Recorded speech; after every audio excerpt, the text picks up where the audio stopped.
This is a horror game podcast. It is meant for mature audiences. It may contain shocking revelations, violence, and sexual themes. Viewer discretion is advised.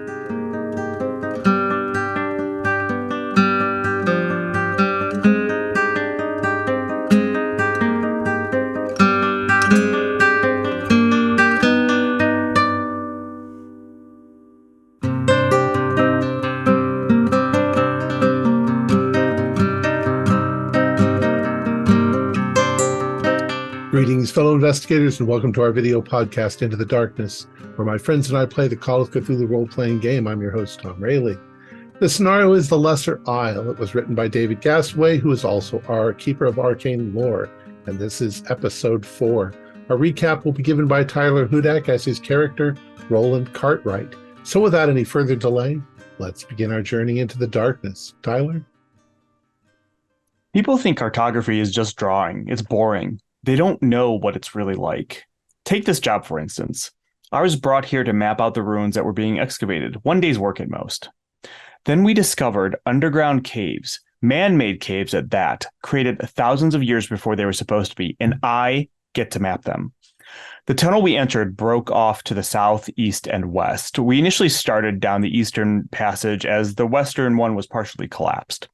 This took us under the Naveta, where we could barely see the hole into it, but it was 12 feet up. Unless Fisher's Blue Man is on stilts, well, I'm not sure what to think. The Eastern Passage went on a little while longer, but we turned around when it got too cramped. Blackwell was concerned about some shots he heard from the main camp. It turns out some locals were watching the camp, and Hugh got a little jumpy. Fortunately, the local priest came in and invited us to a festival in their town in 2 days. I'm looking forward to that, actually. But we all got a little impatient waiting for him, and by we, I mean Meisner. So we decided to explore the southern passage a bit. We traveled some until we came to a large room with an egg-shaped crater. Meisner and the others were quite excited by this, especially when they found a large basalt block in the center with Phoenician writing on it. According to them, this stone should not be here, as the Phoenicians were not even known to have come to Menorca. After some exploration of the egg room, a rope ladder was fashioned for us to climb up the other side, and we continued down the tunnel. The smell of this cave started to change. I'll admit I'm not used to being underground for this long, and it's become a little unnerving. Even more so when we reached the small gully in the cave and found pieces of metal. The pieces of metal included spear tips, Roman coins, bowls, and most disturbingly, the pocket watch of Kleinschmidt, one of the missing party members.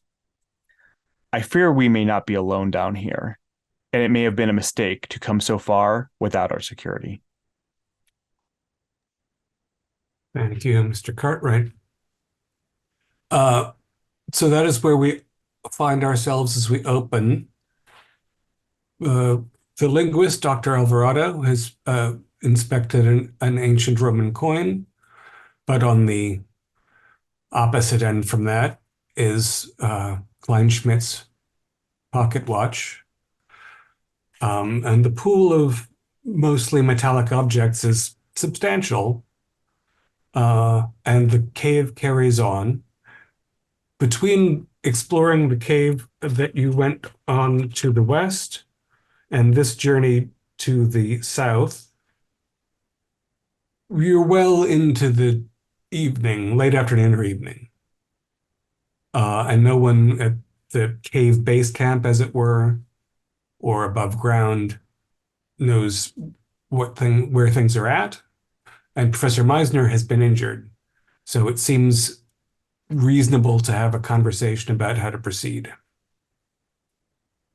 How or whether to proceed, that is. Well, I think that it's quite important that we take Meisner back. I mean, we can always come back in the morning. I agree. And if Roland feels like he has a good kind of mental map of how we got here, I think we should just go back to camp.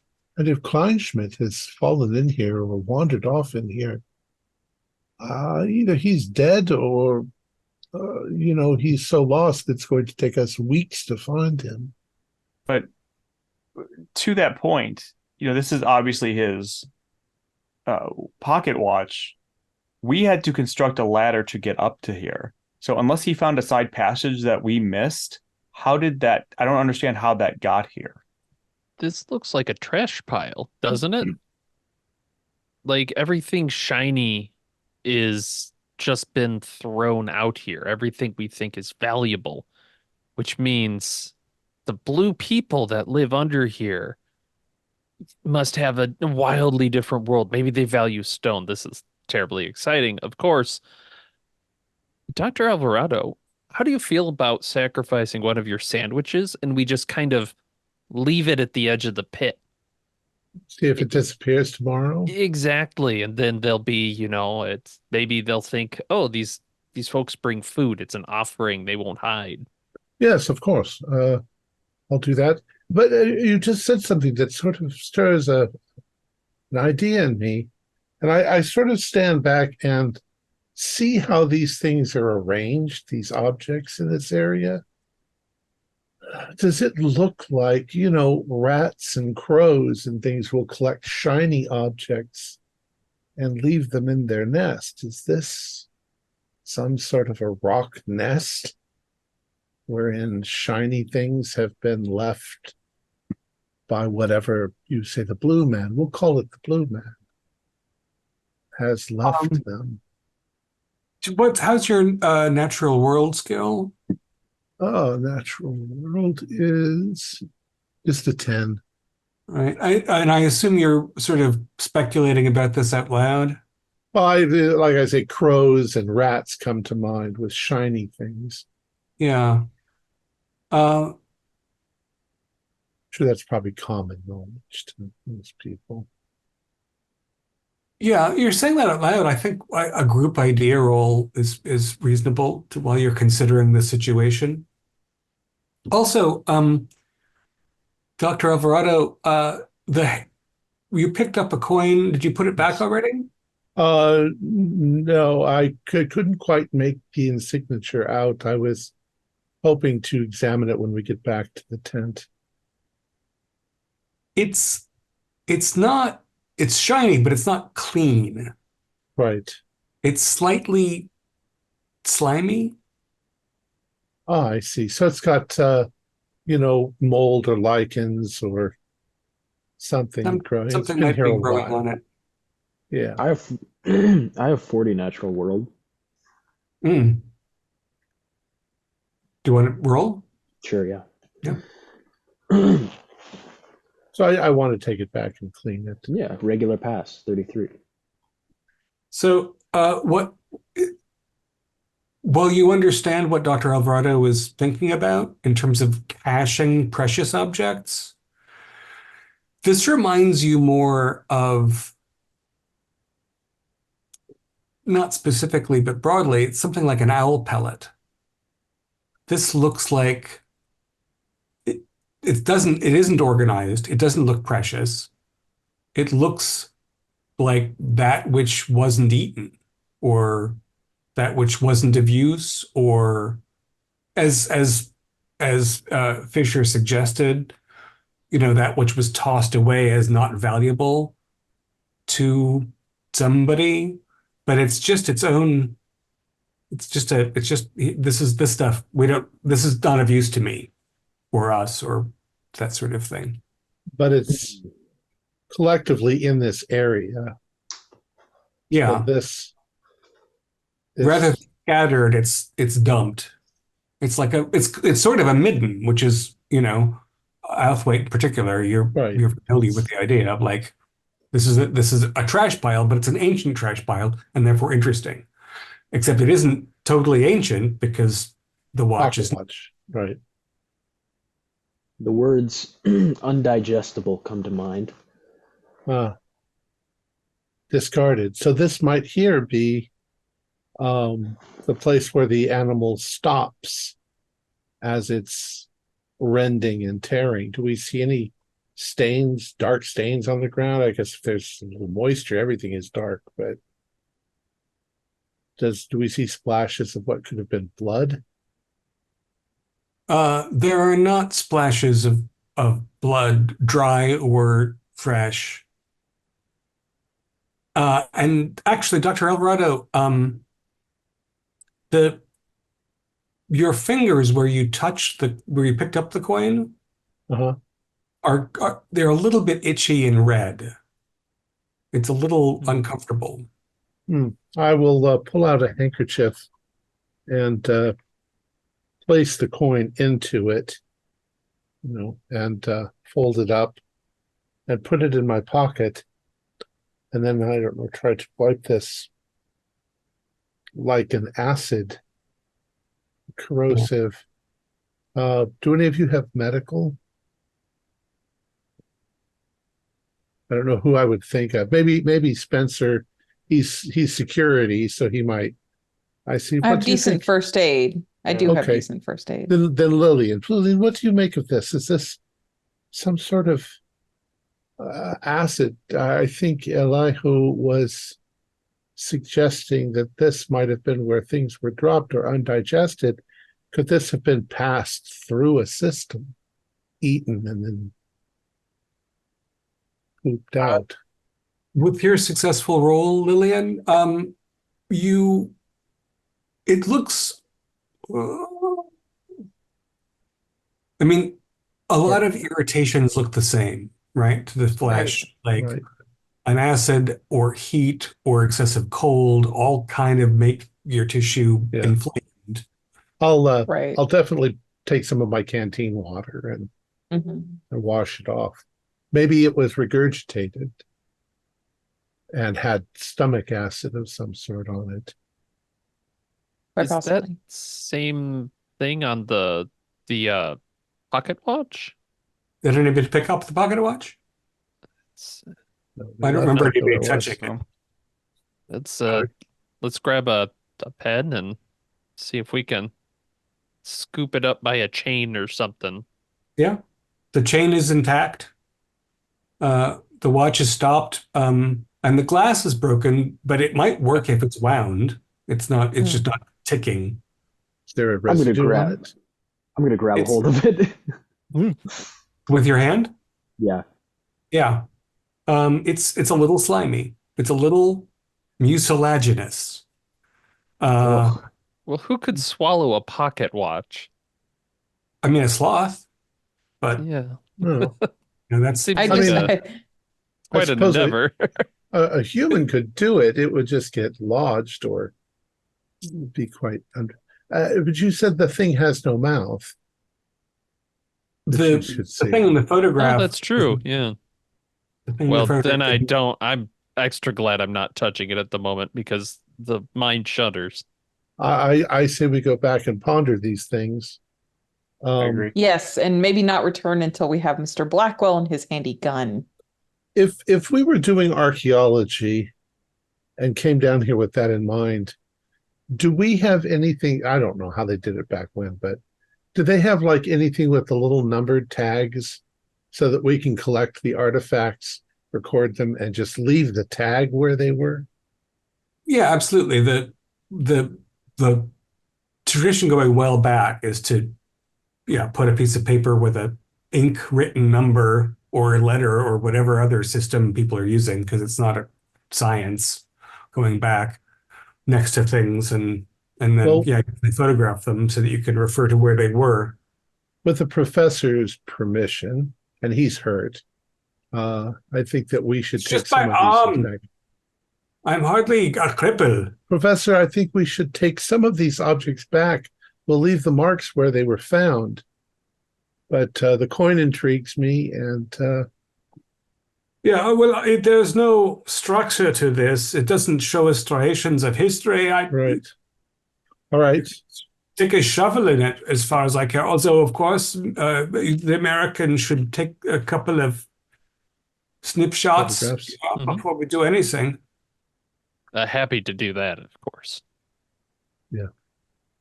So with that in mind, then I collect some of the other things and mark them. And I'm not touching them with my hands. I'm putting them in the folds of a handkerchief. Mr. Outhwaite, I assume you've examined the watch a little bit? Sure, yeah. I would have been looking for like teeth marks or something. It is the surface So it's a pocket watch with a cover that opens and closes. The cover is open. The watch is not moving. The glass is cracked. The chain is also intact. It's a little bit slimy and viscous on the surface. It's not like you're reaching into a soup. It's like everything has a sheen on it, say. There is an inscription, a short inscription in German and a date on the back. And do you speak German? I do. I can read the German. There's a date in the 19th century and the name Kleinschmidt is on it. It's clearly the professor correctly identified it. Only Oh, Spanish. Yeah. You say the crystal was broken.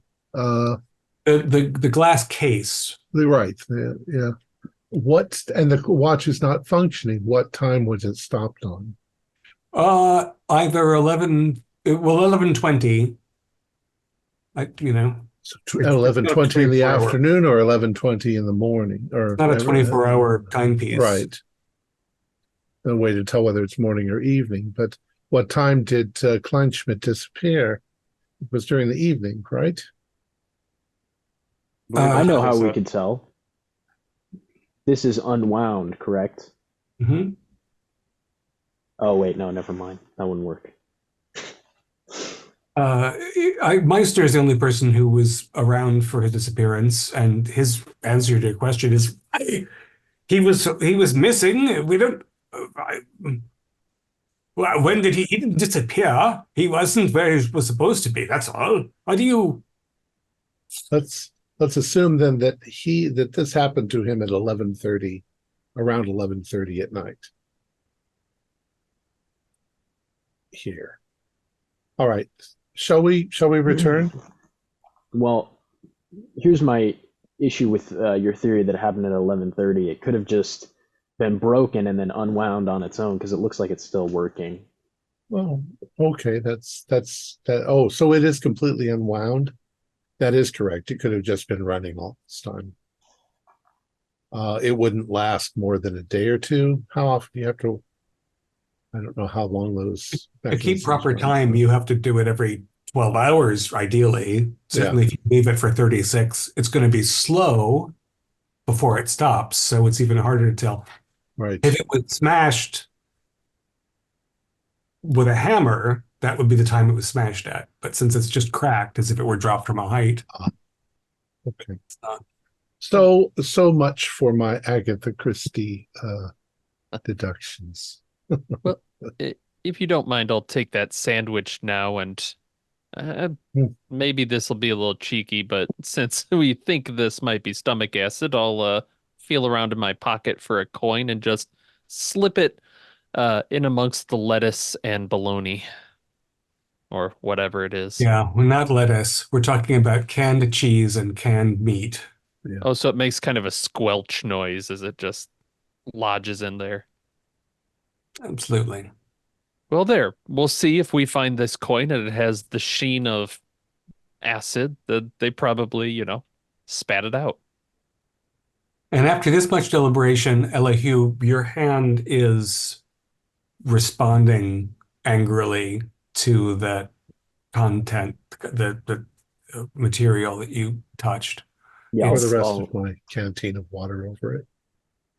Yeah, I think if nothing else, we need to get you both back just to get a salve or something like that on it. Did it have any smell? Did it have an acrid smell? It smells, you're smelling the metal as much as you're smelling what's on it. This whole area smells not unlike blood and seawater. Because, you're in this slightly dank cave system and you've got this pile of different metals. I might, oddly enough, hazard a very slight touch to the tongue to see if it's got a really strong acid, like does it taste like lemons or vinegar, or is it quite sharp? It doesn't sting. It would be hard to tell a sting whether it was acid or base, Right. but it burns. Okay. It's actually very unpleasant. That's okay. Well, I just barely It's did like- it, so Yeah, you went, and it's like the schoolboy who licked the frozen pole. You're totally, shoots back in your mouth autonomically because isn't good, and It's you've got just- a little patch that's it's injured. it's very strong. We should get back and wash this off. So now I'm going to wash my mouth out with water. Didn't you just give Oathwaite the last of your Oh. water? Both wait, give me your water. Sure. Take a swig of his water and swirl it around and spit it out. What's the worst that could happen? Now Meister is saying he's tapping his own wristwatch and he's saying, we have hours yet, and it's always dark here anyway. We should go onward and see what there is to see. We have caves to explore. There might be multiple branches. Meisner, what about the saboteurs up top? You left a guard, yes? Did we not meet someone we can trust? Oh, those students. I think we need to bring that guard here with us. The There were master- shots. Meister, you're injured. So maybe if we walk a little while, I can rest, and my arm won't feel so hurt because you dropped me like a clown. He does But the, have a point. We could go a little further. But by your logic, if the ones that we left up above are not the saboteurs, that would mean that potentially somebody in the cave system is the saboteur. Yeah, but you don't think the primitive moron villagers are the ones who cause us all this trouble? This is why I almost shoot you dead, because anyone can be the one. I'm surrounded by incompetents and enemies. Your words are very persuasive. I really, you make a good point, Professor. But there will come a danger. There will come a time when fatigue and danger outweighs. We can come back tomorrow. But if you wish to go on farther, let's say for one more hour. But then we need to rest. What could possibly not wait until tomorrow, until we've all professor. rested? The professor can't wait. And Fisher, aren't you out of film to document the professor's? Great discovery. Yes, I am. How could you be such incompetence that you wouldn't bring enough film? I was Few taking so hours. many good pictures of you dynamically looking at the Phoenician text. Don't you want to translate that, Professor? Oh, I do need the book to translate. I do need to translate the text. Yeah, I can work on that tonight. But you don't want to go a little bit more? Just a little bit then. A little more couldn't hurt. Yes. Half an hour. And then we Enablers, all of you. I mean, you might as well do 45 minutes if you're going to do a half an hour. It's all the same day down here. There's no day or night. We can go until we run out of food. Or we fall and break a neck because, as Dr. Alvarado pointed out, we push ourselves to the point where we make stupid decisions. How long are our batteries going to last at this point?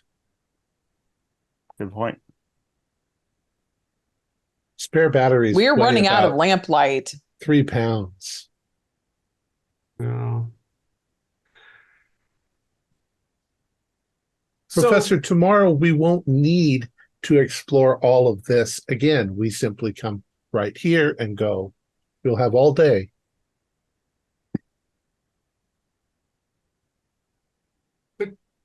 There's something missing. There's something more we have to find. And I'm sure we will tomorrow.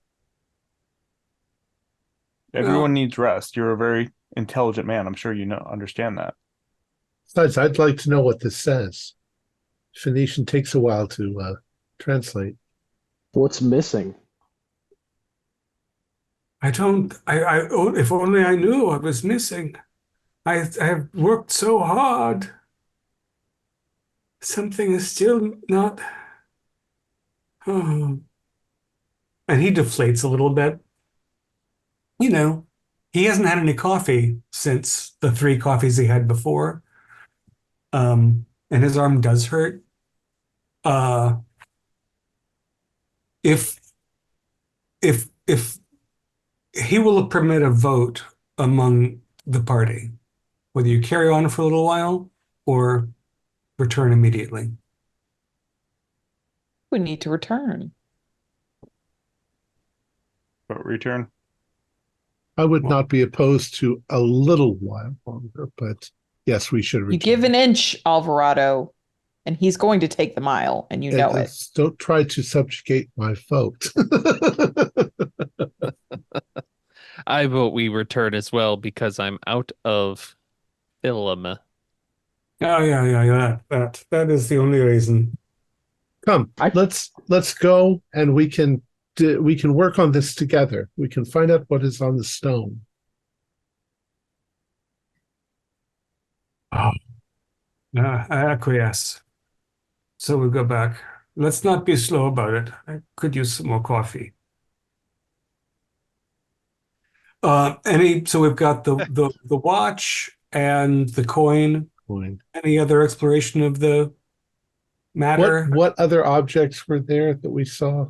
There are other coins. There are sort of there are spear tips. There are at least partial daggers. There are cups, bowls, plates, probably buttons, some odds and ends that you might want to look at more closely to figure out what they are or where they came from.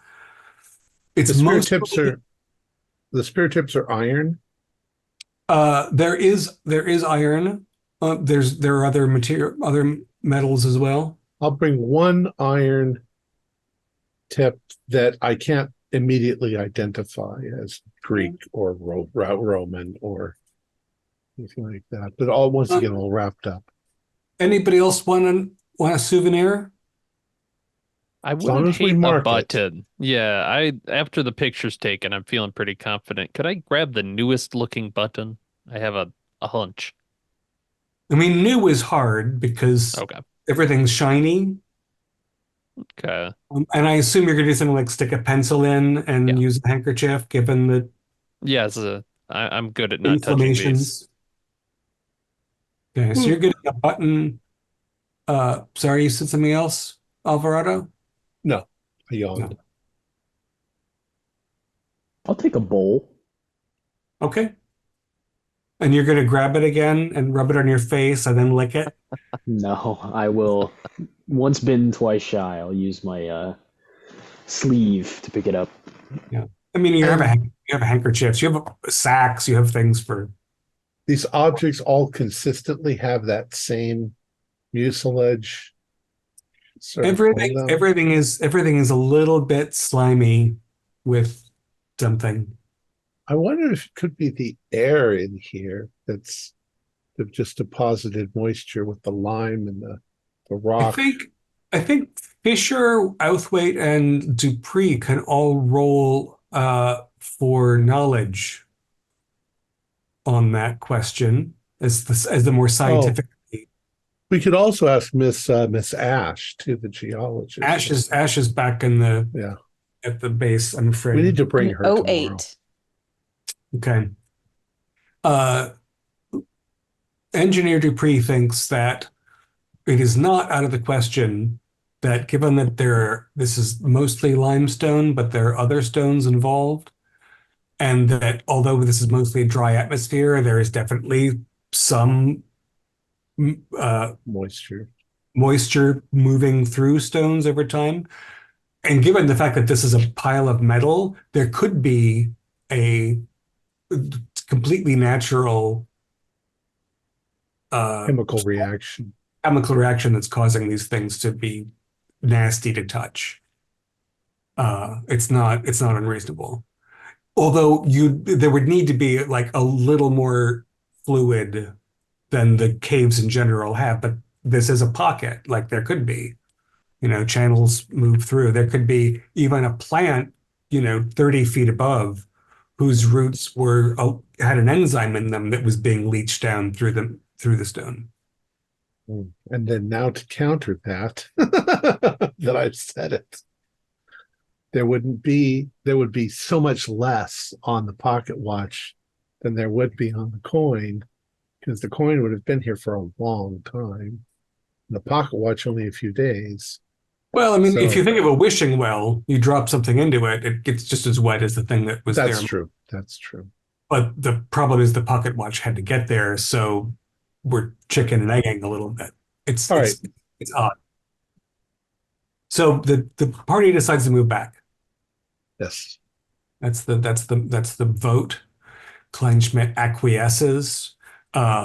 mean Upstairs. Meisner. Meisner, what did I say?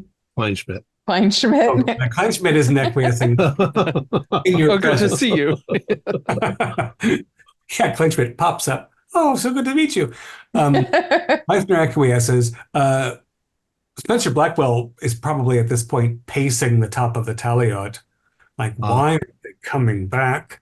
How long have they been down there?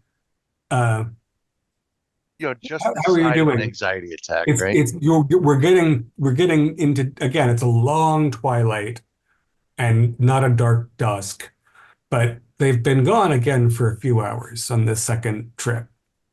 I assume you've gone in at least to the base camp to ask about things. Oh, certainly. Just to see if any of them have returned, etc. And keeping a constant eye out for any overtly curious townsfolk. Yeah, after the priest left, nothing of note occurred. Probably the graduate students put on some coffee because they're pretty bored. If you go in, Anders will be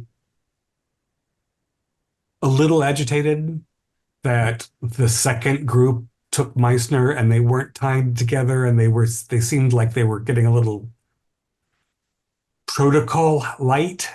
Right. Well, I mean, Ash has been chipping tiny bits of stone off, and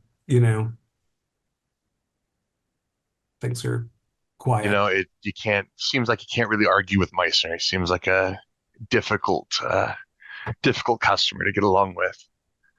Yeah, I think I'm gonna return or jump down to the Taliote and just see where they are, if there's been any reports.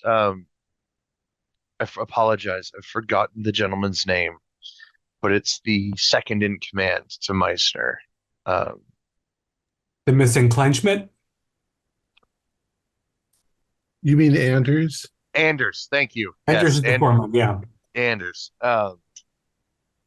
You said he was still waiting downstairs at sort of that central chamber? Yeah. Okay. Can I just shout down? Will that work, or is that something that I'd You have can to go down? from the center of the Taliote outside. You can yell down the tunnel and he'll hear you for sure. Okay, I'm definitely gonna yell down and see if he's had any kind of status update on whether or not he's seen hide nor hair of the group. Fair enough. They've been gone for a bit. No sign of crisis, but they're taking their time. And that's when the next Tembler hits. Oh boy. There's a sound for those of you in the tunnel, like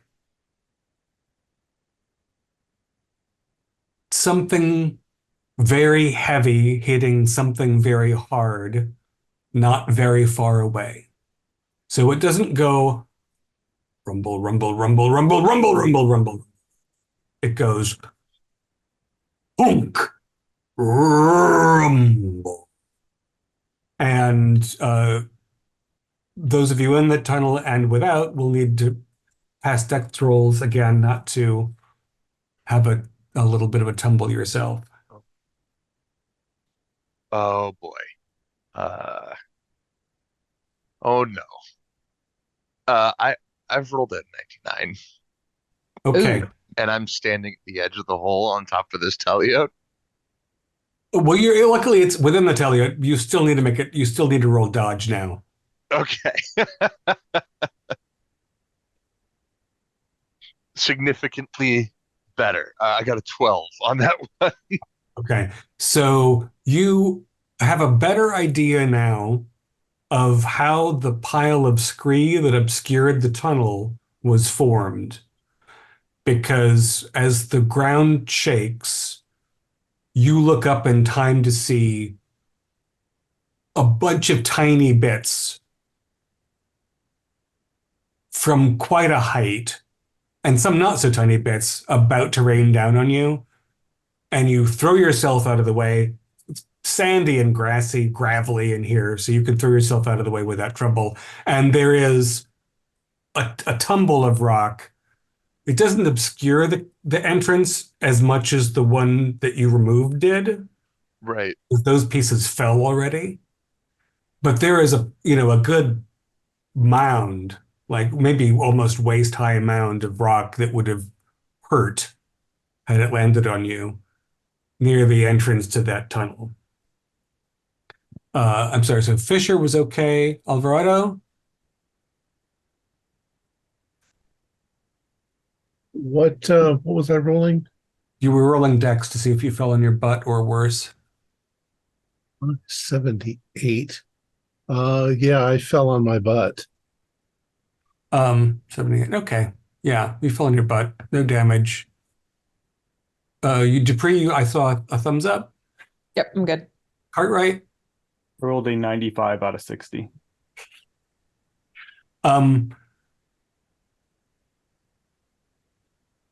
I this can you follow that up with a luck roll? Sure. That is a pass. Okay. So you stumbled, you slipped. Again, the cavern's pretty smooth, and you almost plunged your hand into the pile of metal stuff. Because that was the way, because your feet went out from under you that way, but you caught it on the elbow instead, and you got a mirror image injury to Meisner, but you're not as frail, so you're not going to take any damage points. You it hurt. An Outhwaite? You were good? Okay. So there's this sort of sudden pounding sound. And again, you're in a cavern, which is not our normal location. We don't spend most of our time. And so like, it could be an explosion, or it could be like a giant boulder fell somewhere, or it just could be what an earthquake sounds like when you're underground, or like it could be that a giant rock cracked. It's hard to say, but there's the shock wave of sound of something really abrupt, and then this roll, and everything shakes, and it's enough to unseat some of you, and then the rumbling fades away, and you hear like little, like, the after, not even an aftershock, but just the things that were loosened, the bits of stone from the ceiling that are clicking and flopping onto the ground. I think we should beat a hasty retreat. Agreed. Agreed. Be careful putting too much weight on the pitons, since they may have shifted. Yeah. As Good point, the Fisher. tumbler sort of subsides, I'm going to yell down again for like a status update, see if anybody's injured. You said that the scree that fell wouldn't have blocked access, or would not have blocked access. It's only, yeah, it's I said waist height. It's not even that high. It's like thigh maybe, and it doesn't occlude the entrance. It's just a pile of stuff in front of the entrance. So you can still see the entrance. You can still see the power line, the electric lights that are going down, and it's still Right. lit down there. Oh, that's good. Okay. Yeah. So you called down for a status update, and Anders calls back. It's like,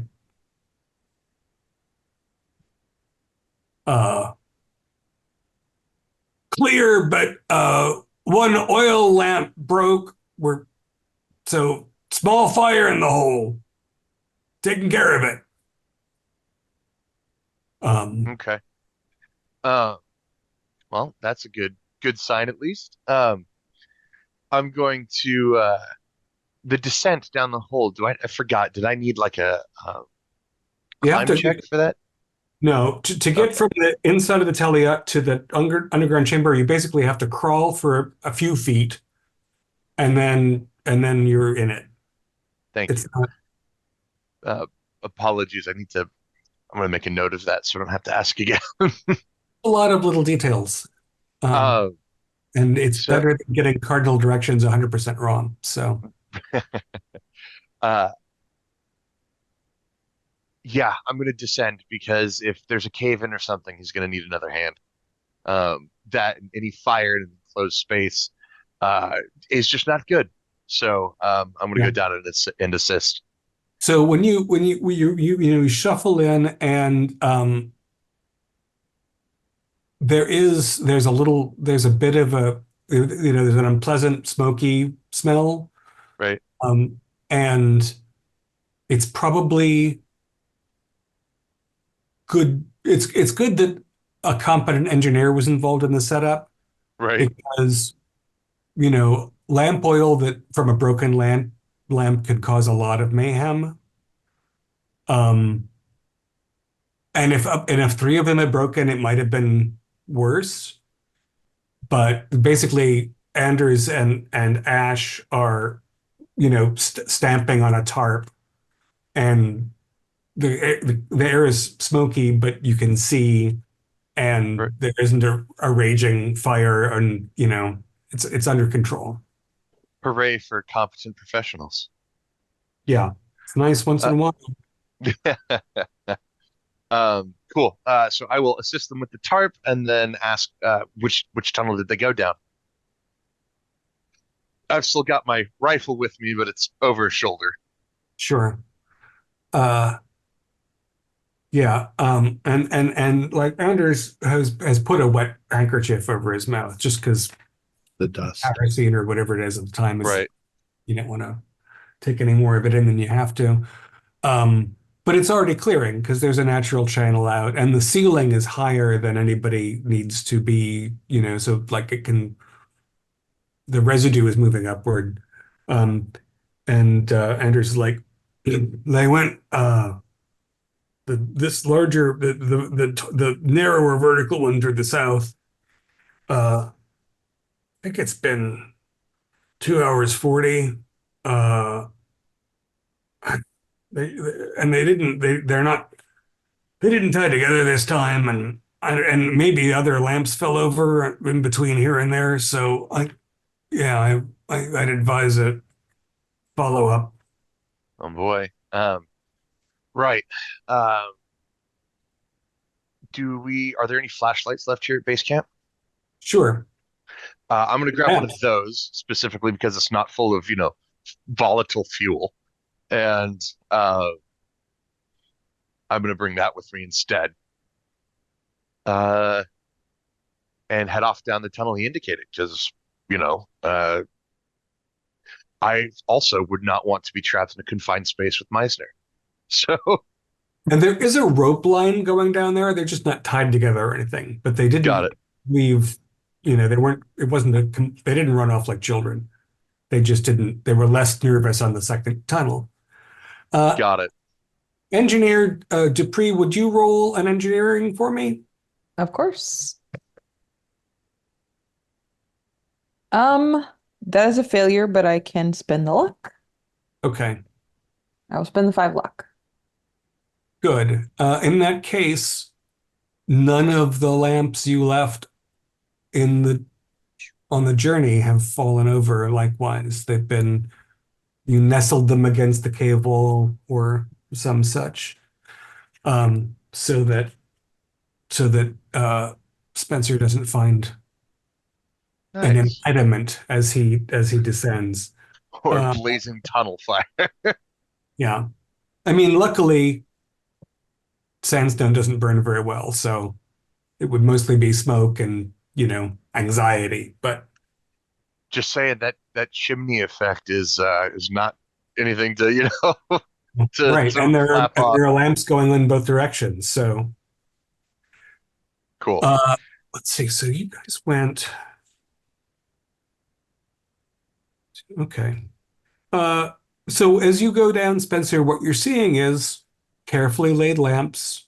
Occasionally, you see a mark on the wall that Cartwright left, uh, indicating, he's got his tape measure and his compass, and so he's just leaving indications.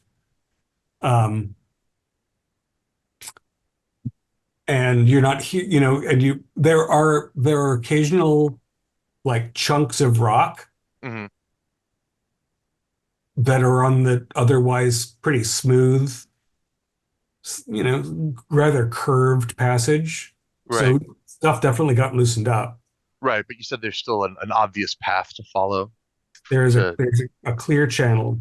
Perfect. So I'm going to pursue down, and I'm going to occasionally, probably every 60 paces or so, call out to see if I'm able to reach them, or if they're able to hear me. Right. So you were just outside the Templar happened. So, it's going to be a good 15 minutes from when the rumble occurred until the first time you're in there and calling out. So let's go back to our Got it. spelunkers and see how far to the surface you have made it. Um, from the metallic object pool to the chamber of the basalt block was probably you make much better time going backward because you've left lamps behind than you did before.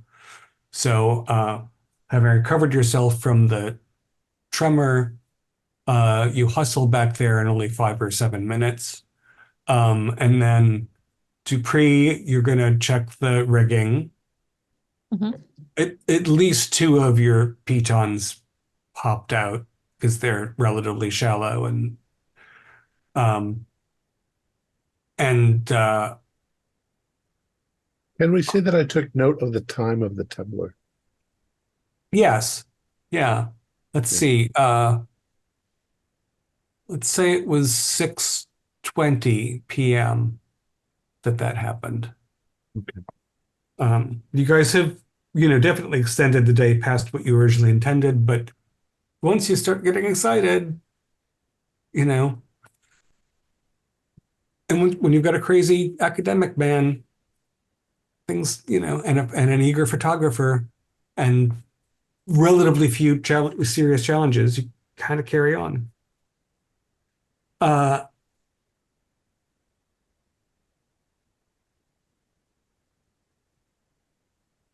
what in what order are you hustling back up the cave channel?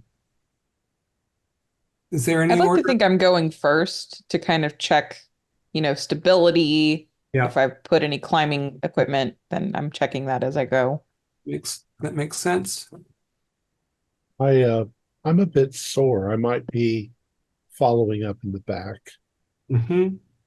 I'll go second then. I'm feeling great. Are you pretending not to take new photographs because you lied to Meisner? I'm making note of where I want to take more photographs next time. And it's Because it's true so that different going this way. it's a you go, different direction. You could, yeah. So Roland and Elihu, Yeah, I think Roland would probably be in the back. He's checking his maps and drawings on the way back just to make sure that they're accurate. And so probably he probably started closer to the front, but as he stops every couple feet to look at something, he slowly got to the back. I'd probably look over his shoulder as we're walking together, and I'm like, oh, it's very good. Very good illustration. all right, so that'll put Outhwaite right in the middle. That's fine. Oh, hello. Uh, so I'm not going to ask for another engineering roll, Lillian. You know where things are at. Um, pardon me. Hi. You hammer in. You carefully move down the rope that you think is sound. You give some things. You give some tugs, right? That kind of preparation. Anything else you want to do? Yes. Just noting any spots that may look unstable due to this movement so that when we come back through, it's, we know to avoid or step left here instead of right, that kind of thing. Right. You shine a light around the cavern, looking, and again, your flashlights are not quite adequate to the height of this chamber, but substantial cracks you might be able to spot, or Right. or closer to you, lesser cracks that could be something troubling. And you can cast your light over the basalt tablet, and there isn't debris on it. So that you feel pretty good about that. Okay. And so once Lillian's got the rigging back together, you guys can begin that descent and reascent to the regular chamber. Sounds good. Who's minding Meisner? He's probably up towards the front because he's just angrily marching forward. Well, I didn't ask where he was. I asked who was minding him. I guess I'm sort of watching him, but from behind, he's pissed at me. So, but if he lags behind or if he stumbles, I'll immediately grab him. Okay. He's a little bit. I mean, his manner is unpleasant in general, so it's hard to read specifics sometimes.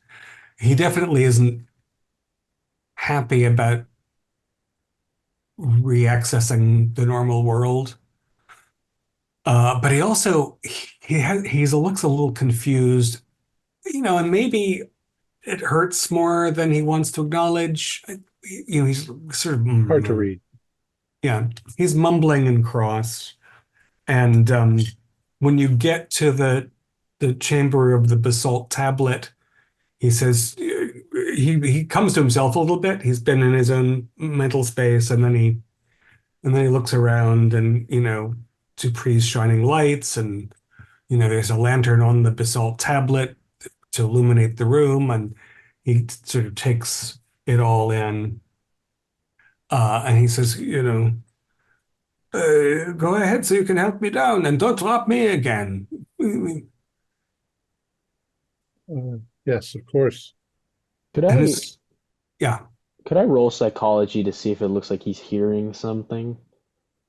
You can totally roll psychology and see what you get on. Okay. Oh, no.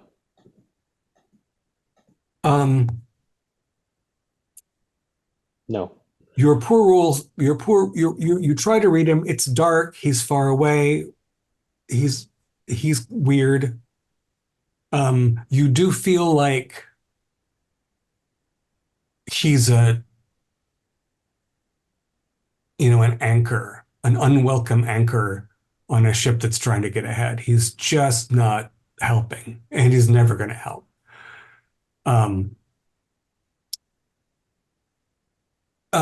Everyone down there can roll listen as well. Do I qualify as down there at this point? You are too far away to hear what's going on. That's what I figured. I just wanted to check. Yeah. 100% no. Fine.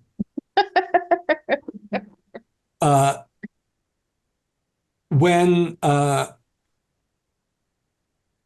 Alvarado, when you're probably about halfway down the sort of rope spider web, and you reach up to help Meisner down, and he should be sitting on the ledge with his feet dangling over. His back is to you, and his arms are stretched out, and he's speaking, and is ignoring everyone in the room. Is he Oh, go on. I'm sorry. Is he about to fall? He doesn't appear to be. He doesn't appear to be paying attention to the the the chamber of the basalt tablet. He appears to be paying attention. I mean, he's not mumbling the way he's been sort of like, and now he's saying something, but it's facing away from you. And, the people behind you are naturally talking a little bit, Right. and it's a kind of echoey stone area. I'll move forward, put my hand on his shoulder, and say, Herr Meisner, are you all right? Well, you have to climb up a bit because he didn't Oh. follow you down the rope ladder, the rope thing. Okay. Now we're climbing up, right? So you came out, so you came up the slope from the chamber of the metals, and then where the basalt is, there's a big dip. So you have Okay. a rope web going down, and actually probably Engineer Dupree's on the other side making more of a web on that side because you basically did a rope ladder going down and then a rope web going up to make it easier, but you're gonna have to go the other way. So he's at the edge of the channel. He told you to go down to the floor To so that you help could him. help him down, and then he ignored you and So turned he's around. okay. Yeah. So he's above Feet are me. a little bit above your head. Herr Meisner, come down, move your foot. Yeah, he's totally ignoring you. And he's calling out, but it's a little cacophonous. Herr Meisner, I'll climb back up a little bit. But there's probably not much room to get on either side of him. Not a lot. Yeah. And he's pretty close to the edge, and he's just he's somewhere else. Who else is down where or below me or Fisher, Outhwaite, Cartwright, and Dupree are all somewhere in the chamber.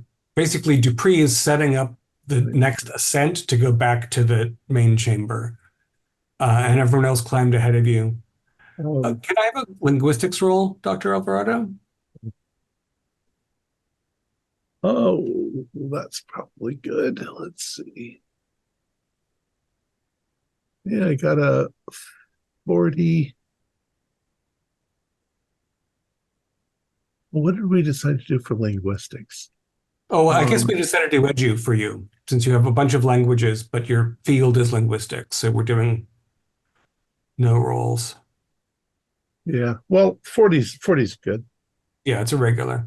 Yeah. So obviously it's very hard to know. I mean, there are ongoing arguments about how to pronounce languages that don't have vowels written in them and very ancient things. What's clear to you is that he's calling out in ancient Phoenician. So it sounds a little Greek, but it's a little guttural, it's a little Hebraic. It's got, it's a little, there's ka and ba a lot. Right. And he's ignoring you. Do I recognize any of the words? Or can I guess?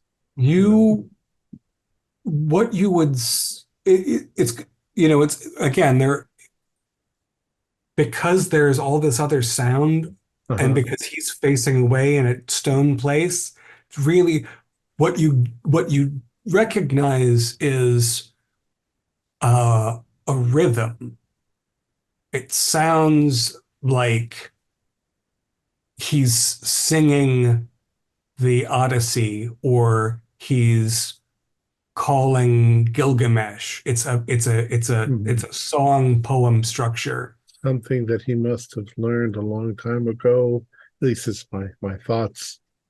It's a little bit repetitious. It's a little bit sing-songy. Herr Professor, and I'll, tap him on the leg. Elihu, I think the professor something's wrong. I'm gonna plug my ears with cotton and take my pistol out. No, I was wanting you to climb up here with me and see if we can get him down. Yeah. I'll go up there. We'll have another round of listen, and Spencer Blackwell can be included this time. Awesome. Oh, that time I got 24. 04 extreme. Hard. Wow, people did a lot better. I got exactly 20, so hard as well. All right, so there's a sound that is reverberating in this cavern, and it's a little bit like the ocean, and it's a little bit like when your, say, grandmother's stew was very thick and it'd boil, and there's that thick, that viscous popping sound. And also a rumble, and it's not the same as the rumble of the Temblor, but you can feel it. There's a bass note in it, it's roaring and it's rushing and it's blorping and it's big. And I like the descriptor of blorping.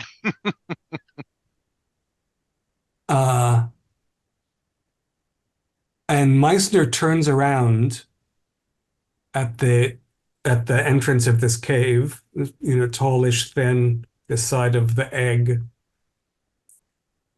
And he says, with his hands out, "The mother is free!"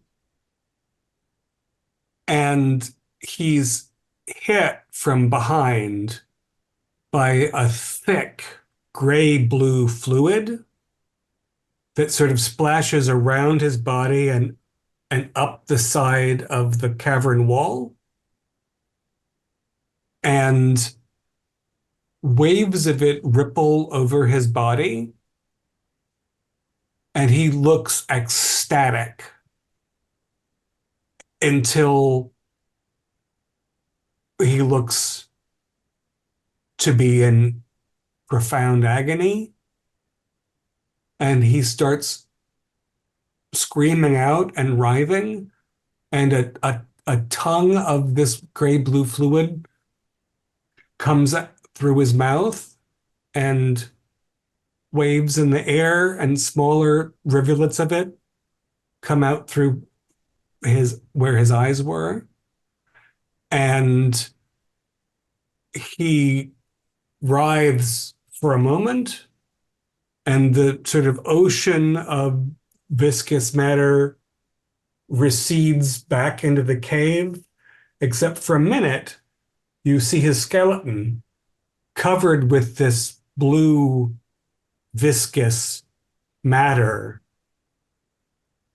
sort of hesitating on the lip of the cave wall. And then the fluid rushes away back toward the body of that mass, and his bones clatter to the stone floor. Some of them fall down toward you, some of them roll back into the cave entrance, which I think is cause for a sanity roll. Yeah. And moments before, well, when he was hit, I probably let go and just fell the rest of the way down to the ground. Yeah, you might have taken a good bump. Now, I heard this, but I didn't see this? Right. Yeah. Okay. You heard it. I think you're immune to the SAN roll. Okay. I passed. How much for a pass? Got to write this down.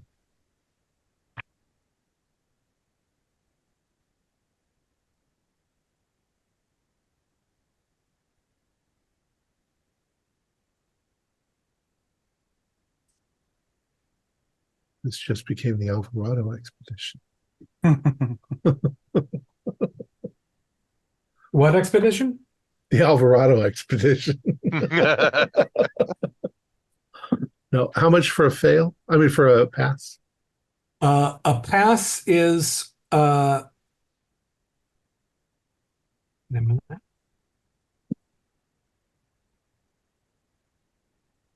pass is 1. A fail is 1d8. What? Oh, crap. So it's danger in River City. Yes, because I was so close, I'll take 2. Just That's fair. I 7. failed, but only lost 3. Good call. Yeah, I think that's fair, Alvarado. You, after all, saw I saw it. you Hit saw it. his tongue being replaced by a different kind of tongue. You were right there. Dupree, I'm sorry, how did it go for you? I passed. Oh, you passed. You callous people. I was far enough ahead. Maybe I only caught like a glimpse of Well, it. it's true. You had your back to the And at the it's kind of beginning. dark, yeah. Yeah, it is. I took 1 hit point of damage for rolling down onto the ground. That's fair too. I scream out, "Dear God!" What's going on? What happened? And I'm crawling backwards away from the cliff. We need to get out of here now. That's what I'm trying to do. But I'll do it with more haste. Yeah, I'm like, Meisner is gone. I'm just gonna say, Paul always said, save 1 bullet for yourself, and I'll put the gun to my head slowly. Oh, jeez. We can still Not get out of yet. here. Not I yet. got a 7 damage. Oh, you took 7? Yeah, Oh, and I passed my int roll. Oh. All right. I accept your approach. Does anybody want to try to stop Elihu from Yes, I'll disturbing this monument? try and grab him. Matter? If Fisher and Alvarado are both Yeah, going to try I'll to help. interrupt Yeah. this Yeah. event, then I guess we can do an opposed brawl, but you guys can pick up whoever's got the better brawl can take a bonus die. Yeah, I failed. My brawl's only 25. Same for me. So go for it. Yeah, but Outhwaite failed, so between the two of you, you're able to. I mean, he's We're making a gesture of despair, but he's not fighting back Exactly. at that We're point. right. We're struggling with him, Ugh. pulling him We're away. we're It shouting is past the cottage. accomplished. It is accomplished. Elihu, I didn't get a picture. We can't. Okay. No. Like a jellyfish or a slug. We need to go now. There's I'm something. working. As soon as you all started freaking out, I started getting right back to work. Because I still don't really understand what happened. And I'll actually, take your word for it. as you're expanding, I mean, Where's everyone Roland? can try to climb up a rope. Yeah. Right. You were just trying to make it easier for them. And you made some progress before this happened, and Black Bull's going to show up and be able to help tug people up or Yeah. whatever else is necessary. So What in the blazes happened? Where's Just get us the fuck out of here. I Well, don't it's know. I another don't know. They road. said something happened to Meisner. Let's go. Just go. We'll go. what? Wait, we're just leaving him down here? Yup. Yes. He's not down here anymore. All My right, man you're gonna have to died. explain that one. But He's been taken by the mother. He's been dissolved by a jellyfish. okay. Questions later. Out now. So okay. I guess you guys hustle. Blackwell's strength gets you out of that pit. The rest of the ascension is trivially difficult. Are you going to leave any lamps behind, or are you going to take them all back with you? I'm not stopping to grab any damn Yeah. lamps. That's straight. Okay. They'll burn out after all. You pick up the base camp team and crawl out into the Taliot, and the sky is a beautiful near violet as the sun is setting. But you can't see it from the base of a stone tube.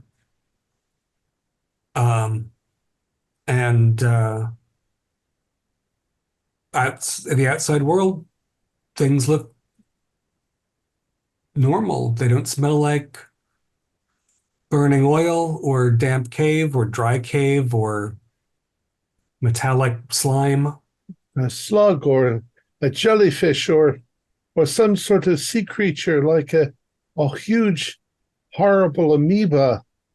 You heard it. You heard it in the tunnels. It was coming, and then it took the professor and dissolved him. All that was left was bones. Okay, so it wasn't like, the roof split open and he was doused with acid. Something ate him. I'm going to grab Blackwell by the shoulders and say, "Oh, geez, like a jellyfish, like a slug. It enveloped him. It wrapped itself around him, and he's disintegrated in front of my face. And all that was left was bones. They clattered to the ground." Okay. It's an animal of some kind that we've not seen.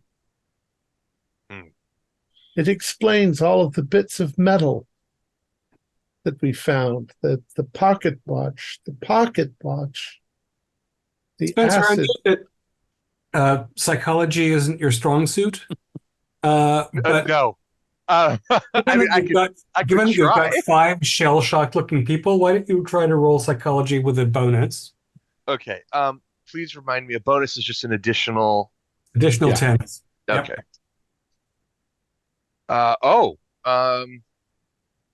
I'd have to roll another 10 to clench this. No. I got a 18 total out of 10, unfortunately. Okay. Well, here's the thing. You don't know what's going on or whether there's some gas down there. Right. Or somebody did something. What you do know is that you've seen people who are in shock after combat of some kind. Eli brings up a good point. I do have the luck to spend. Are you okay if I spend the 8 points? Of course. Then yeah, I'm gonna go ahead and nuke the 8 points off my luck. Because I think getting a hold of everyone's a bit more important at the moment. Good. So there are 2 things. First of all, you realize that there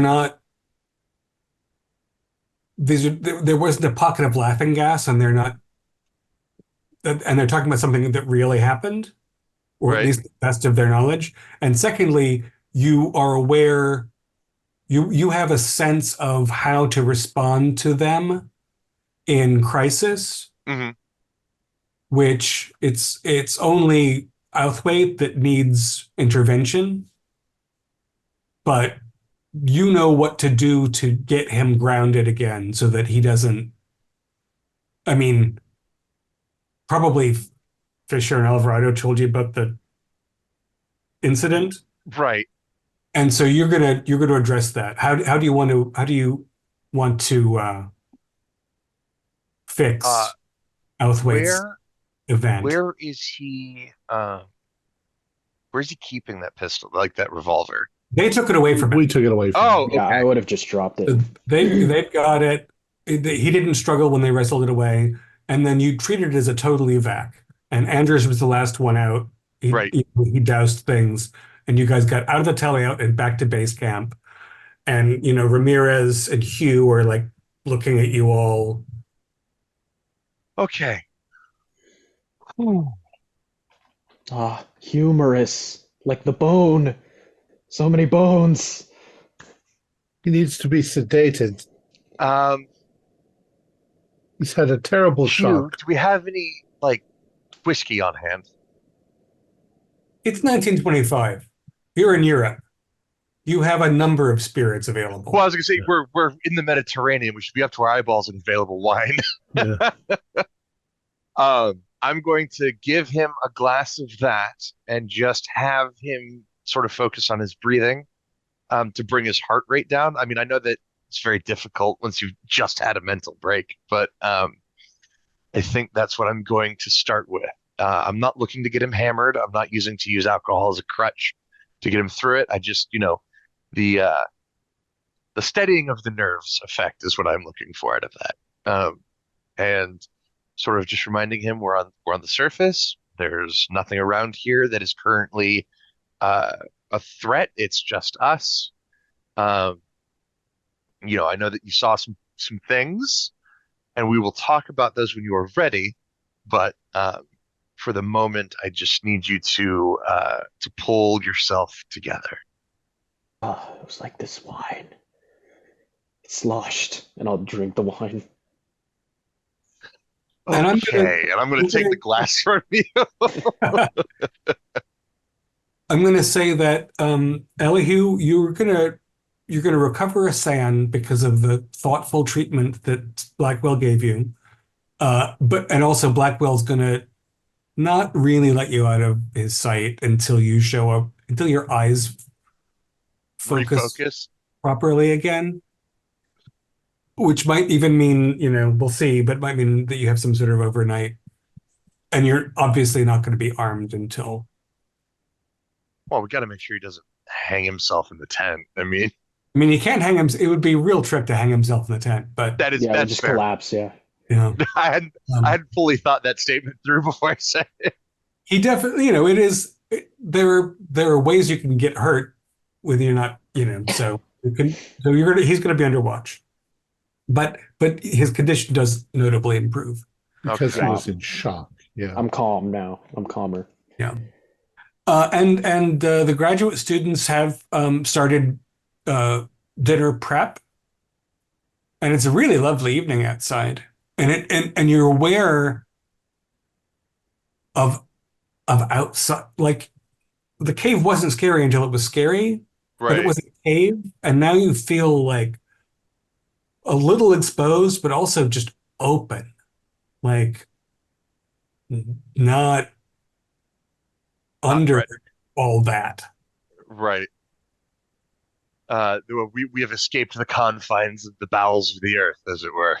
You really feel conscious of like a slight evening breeze and how natural it is, as opposed to being in the bowels of the earth. Does anybody have first aid other than Engineer Dupree?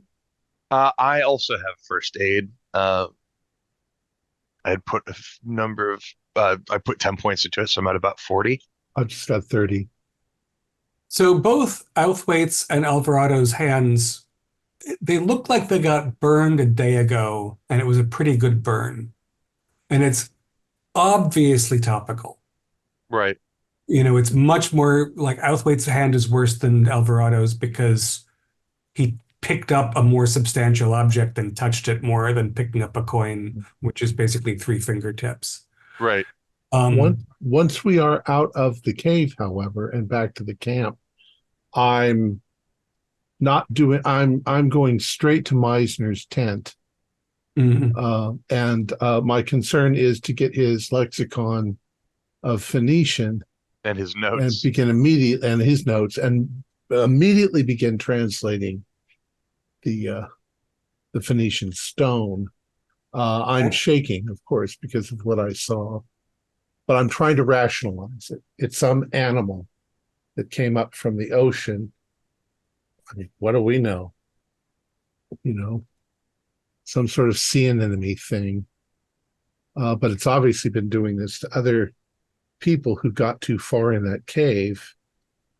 In which case it's an animal that we can eventually kill and still have the scientific discovery and everything. But right now I want to know what's on that stone. Probably a warning. And I will say to that end, you don't need to roll for this. As a linguist, you probably did at least a normal biology course in the course of your education. Yeah. And one of the animals you mentioned several oceanic animals. For example, that most of the inside of a starfish is just digestive matter. Right. It's just these sacs that have enzymes that are. And since you saw something that you can't explain, yeah, but it's a little like that, obviously different and terrible. But I've seen sea anemones on the beach. They're everywhere. They, Um, but with the damp conditions and the amount of I was gonna say my experience on the front with all sorts of wood reinforcing, would I know what like a dog vomit slime mold would be? Because I'm not experienced with sea creatures, but that's kind of what they're describing makes me think of that. yeah, You might not know it as that. Right. I'm not sure I don't think slime mold as a word, for example, had been coined yet, but Right. I mean, but it was yeah, around, right? Like, there it are was things that there are living things that kind of dissolve things and they're terrifying, right. icky, like amoebas. except not that, you know, Huh. not at our scale. Yeah, and science is not one of my strong suits. So Dr. Alvarado is going straight to Meisner's tent to look for notes and his lexicons. This start to decipher.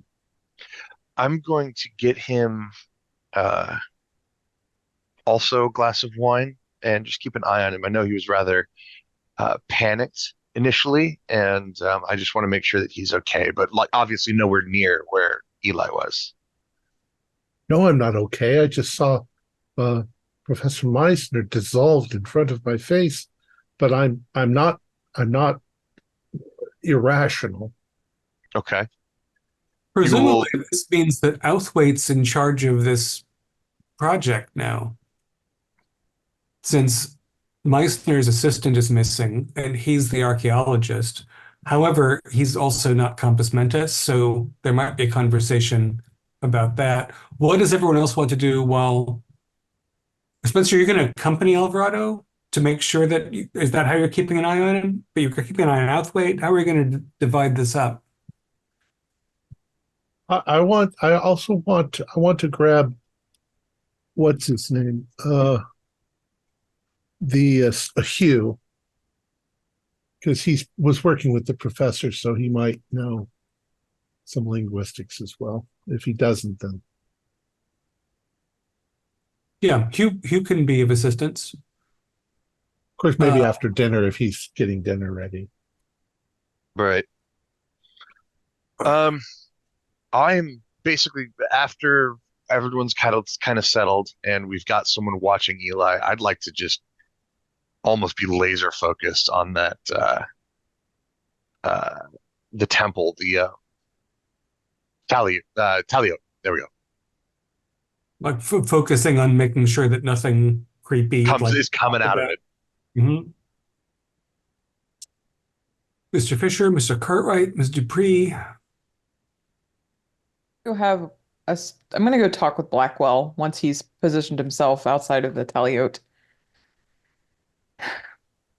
Mr. Blackwell. Hi. I don't know what happened in there. I was not witness to it. I don't know if they've all gone mad.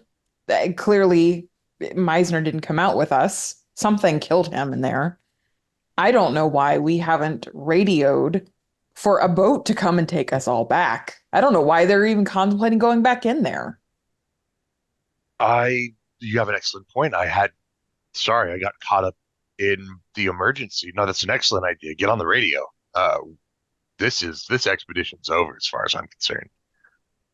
You can't let them go back in there, Mr. Blackwell. It would be a suicide. I mean, you'll have to forgive me. Who is going back in there? I know Eli's not. Well, I don't know. Maybe they aren't. Maybe they aren't. Okay. If I had any suspicions, I'd say Alvarado might. I think he's now the lead of this expedition, right? And he's delved into Meisner's notes. I would just say be cautious.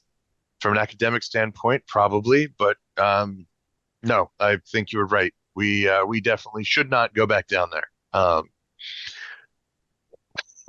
What do you think that there's some creature that's in there that killed Meisner that could have been coming out at night and killing some of the others that have gone missing? We think Kleinschmidt, he has to be dead, but the others. Well, I don't know about coming out. From the story you just told me, this thing ate all but the mineral content of Meisner, right? Like his bones and stuff. Yes. That's what they said. Didn't see any of it. Um, if that's the case, I'd have expected to have found uh, the remains of our missing compatriots on the surface. That's true. I, I'm wondering if it's a case, and obviously I have no way to prove this. I didn't see what you guys saw. Uh, I just heard the screaming, but but I'm wondering if it's a case of maybe we just don't go in to this thing's territory and it will leave us alone. It's entirely possible.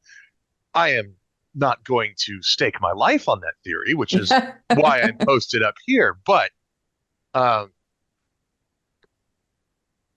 None of the you yeah, went into town the other day, didn't you? Or was that Alvarado? that was Alvarado. But I did Okay, speak never mind. with the priest. I was going to Um, ask if none of the locals mentioned the people that were a part of this expedition, not seeing them. not No, specifically. A couple of people have been by to gawk, but um, right. the priest invited us to a festival of all things tomorrow. What does it sell? Some religious thing, I suppose. I don't. Yes, it correct me if I'm wrong, DM, but it was a Mother Mary sort of themed festival, correct? Mm. Two points. One is that the Father Ruben did mention that there had been some bad blood after Copper and the cook passed through town. Right. Sorry. So that they were mentioned in passing, and yeah, the evening after next, there is some local religious fest, and he's at the Dama Sagrada Church, so everything is a little bit Mary centric. Right. So I will mention. Sorry, I'll have to revise my story. That after Copper and the cook passed through town, there was some problems, but it seems to have calmed down, and not tomorrow night, but the day after tomorrow, Right. or evening after tomorrow. Look, Miss Do you Mr. Pre, think all of I'm this not, sabotage, do you think all of this sabotage is the locals trying to prevent us from even getting in there? Do you think maybe they know what's in there? Mr. Pre, I'm not a smart man. Uh, I I'm a capable or was a capable NCO, but if I had to hazard a guess, uh, something tells me that you don't build multiple generations of folklore around a location without there being a reason for that. Right. I think this is an Well, excellent question for Dr. Alvarado. Maybe Althwaite, if he's feeling up for the discussion. yes, he seemed very unwell. You didn't. It was terrible. I, well, speaking with you has at least calmed my mind. I'm going to go radio the boat. I'm assuming it'll probably take them a day or two to get to us anyway. It's good to have them on the way. Yes, I think that's an excellent idea. I don't want to be here anymore, and I doubt that you want to I stay. quite So agree. I believe it is time to go. We have overstayed our welcome, and the wildlife is getting ornery. So, yes, I think that's an excellent idea. Who's watching Eli? I'm going Uh-oh. to go check on Eli.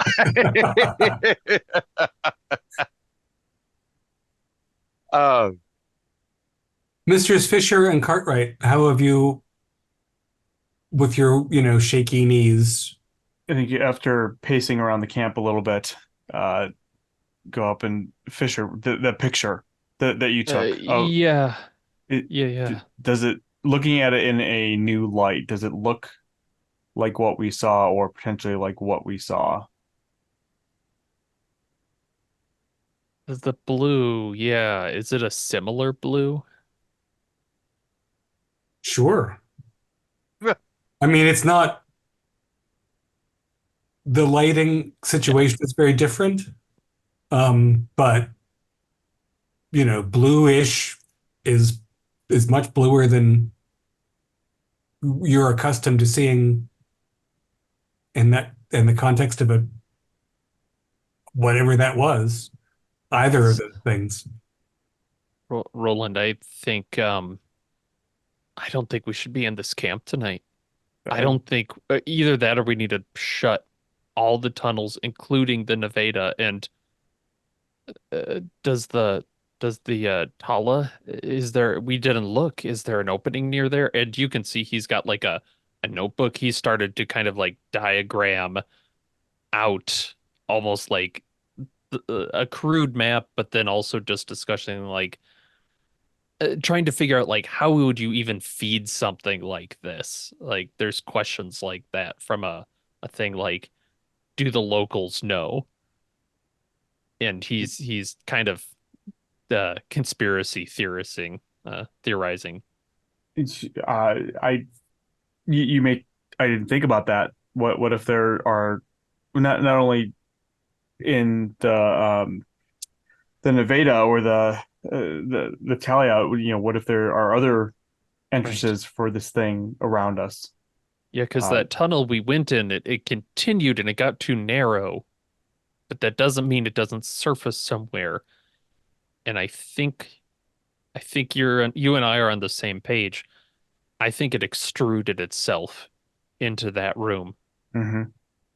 That would make sense. I still don't know what I saw. I don't understand it, but whatever it was, yeah. Like a mimic hunt. I mean, I would love to take a photograph, but I don't want to get dissolved. I am not equipped for a wildlife hunt like this. So are you saying that we need to leave tonight, or if we don't leave tonight, we have to maybe block all the entrances, and I don't even know if we can. We don't even know where they all are. good point. Well, yeah, I don't know, but I think we need to I think we need to, at least tell the others, because if we're going to block those holes, we can't do that by ourselves. There's just too much work. Agreed. It's who would be most receptive to this, do you think? I think, I don't know, maybe Lillian. If nothing else, we're going to need her help to figure out how to, Yes, that's true. cover it enough. She's got the brains to actually shut down these rocks as opposed to just hurling little pebbles at them. Yeah. Lillian, a moment. Oh, sorry. Yes. Would you roll luck, please?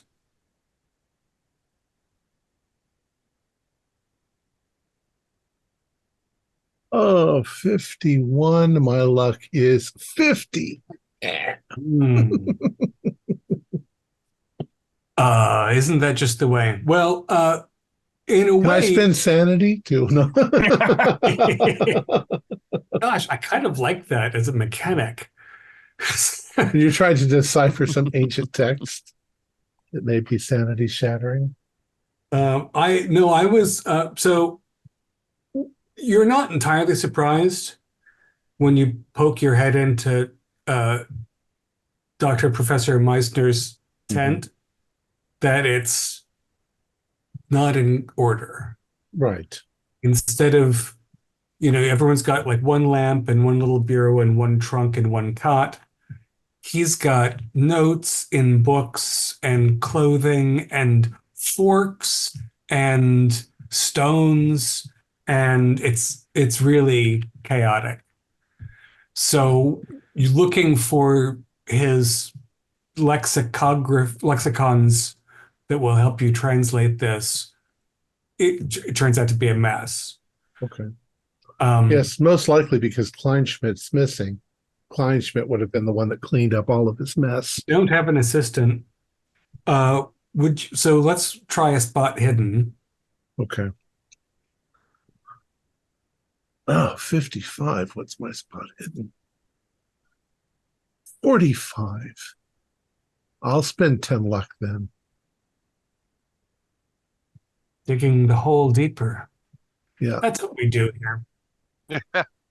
So, he's got papers and there's a there's a thin sort of mattressy thing on the cot and it left a fountain pen on it and it's this giant pool of red ink. Yeah.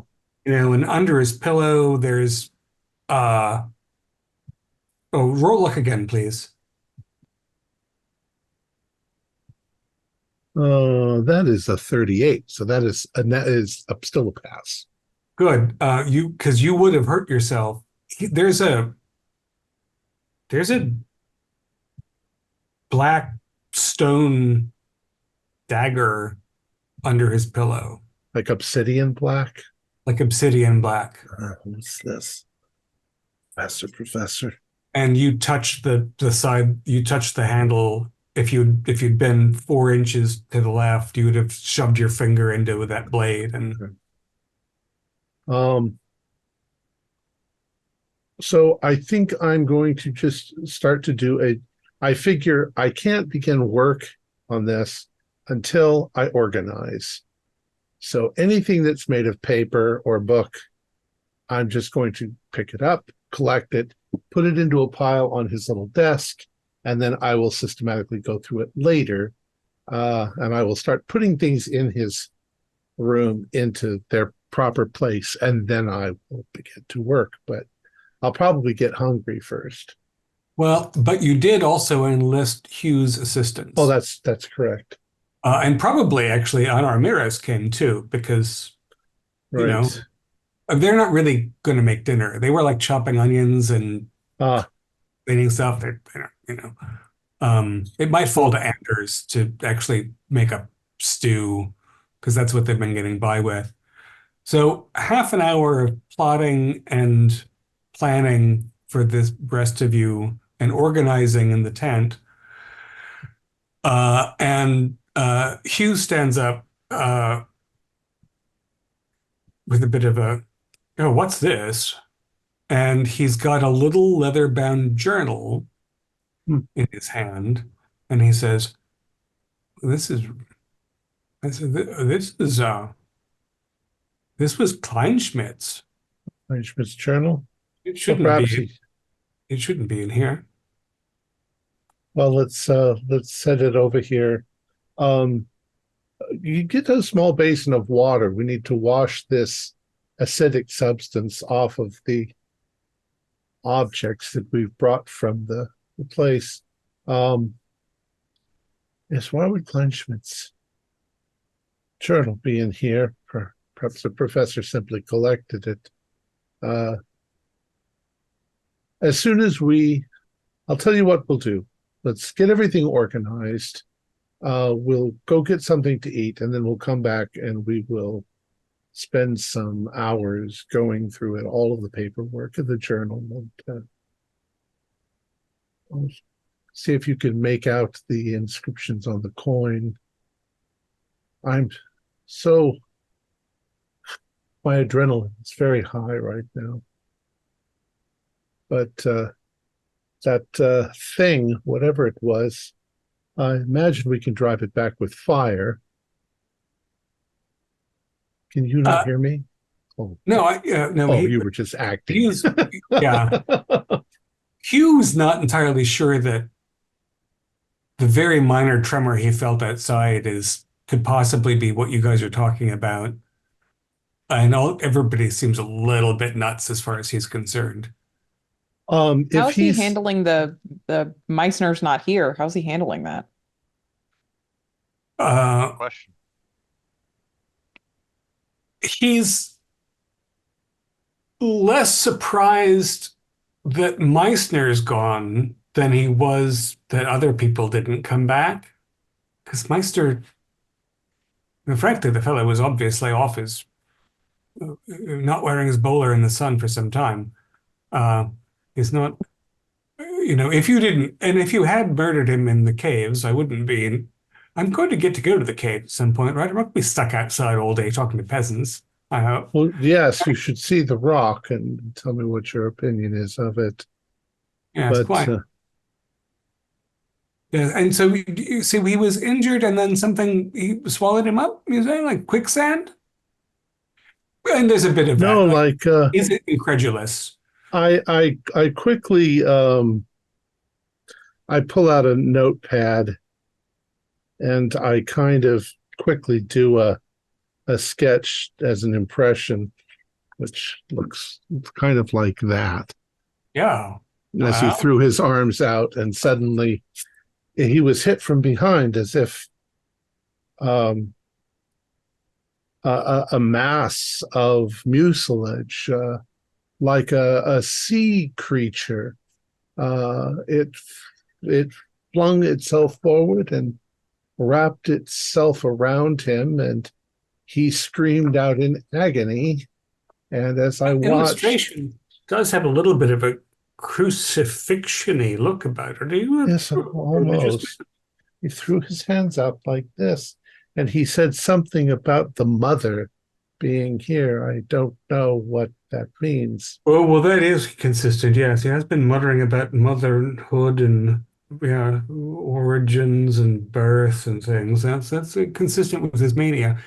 But So he's in some sort of goop or something. yes, almost as if somebody had splashed him from behind with a bucket full of goop, except that the goop wasn't liquid enough. It wrapped like honey. It wrapped itself around him, and I could hear him scream, and he screamed, and his flesh dissolved and left the bones there. You notice the residue that's on all of these things. The watch, an acid. Oh, yes. Oh, that's what you ordered to wash these things off. Yes. Uh-huh. I burnt my hand, you see, when I touched it. Oh, that is rum. Yes.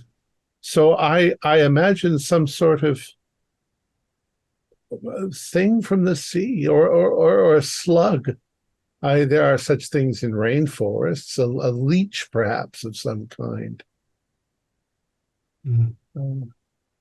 Something we've not seen before, something here off the coast perhaps, something that's been here for a long time, or at least one of them. There may be whole colonies of them off the coast here.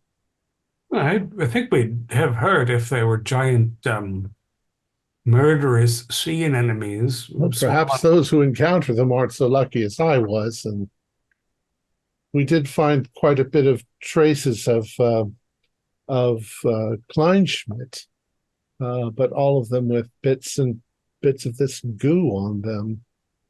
I'm afraid Herr Kleinschmidt. Yeah, I think knows, or I mean, his notebook is here. It's not. Well, let's see what he was planning. If he mentions anything about the cave, because we suspected he had been there.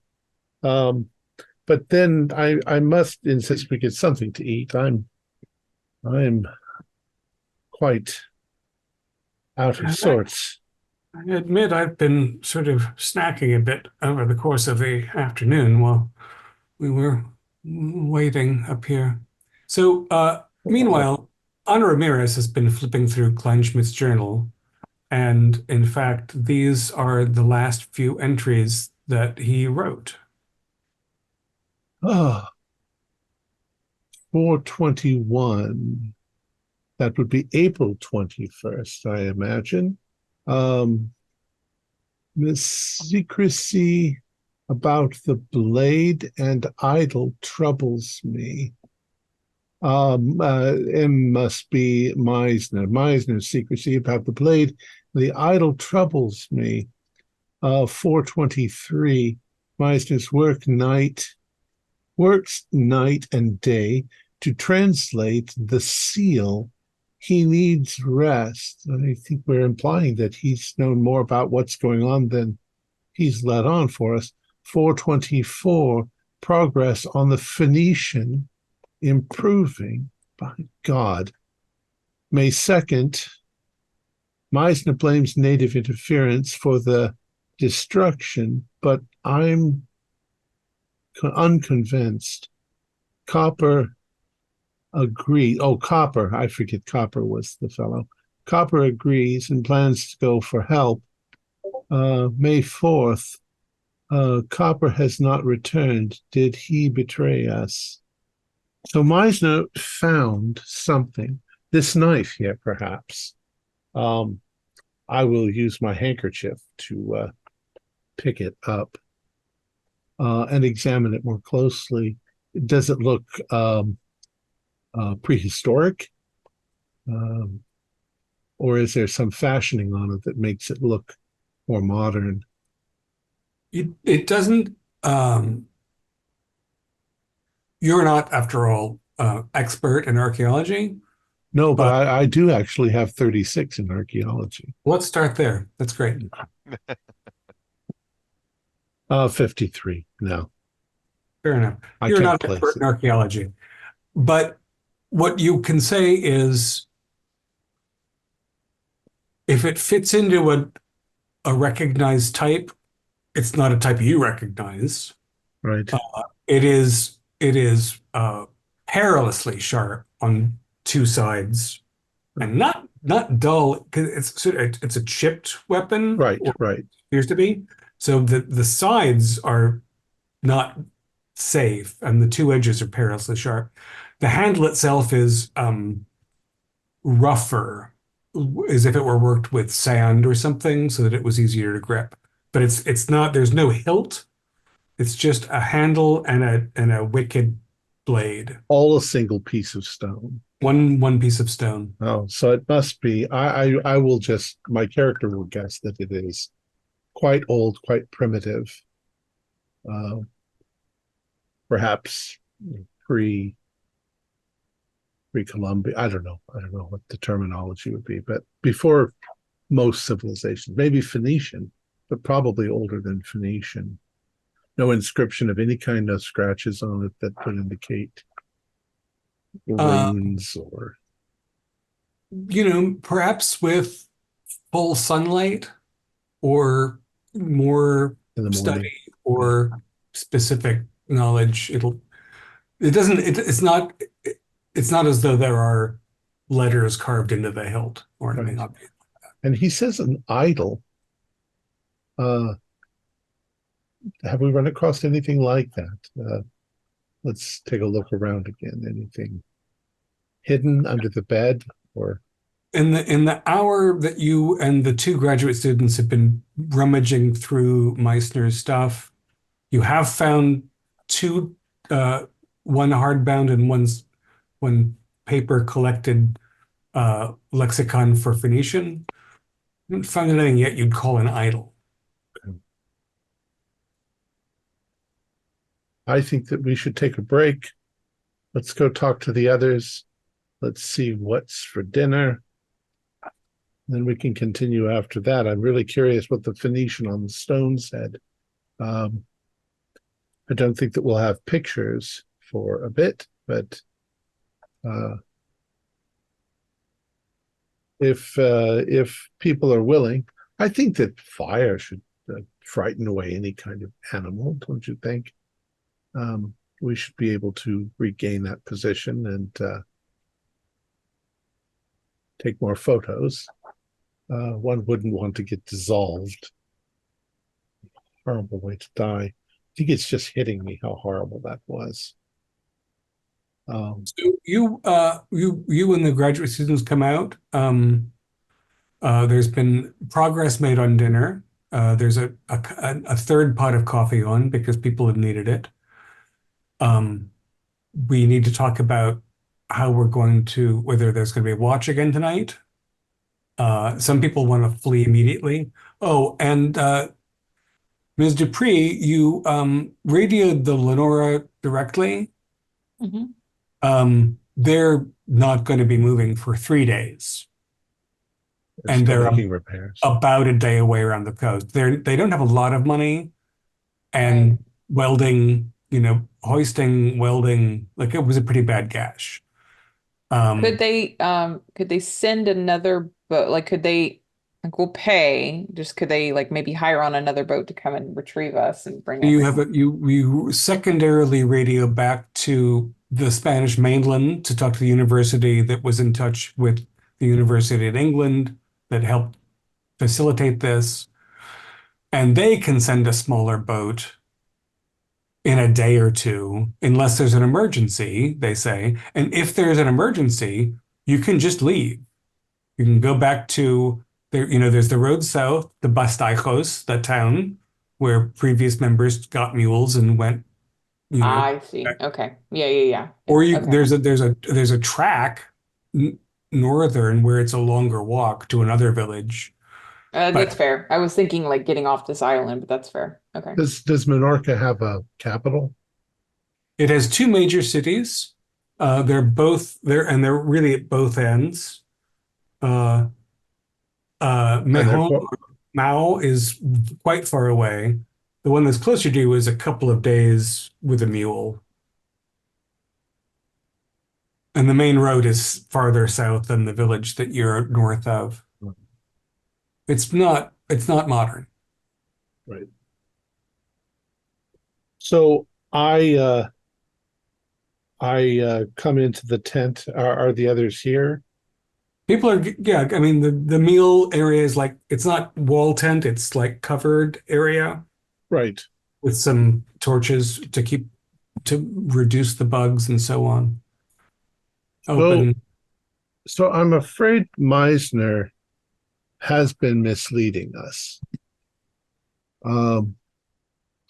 There are indications we found Kleinschmidt's journal.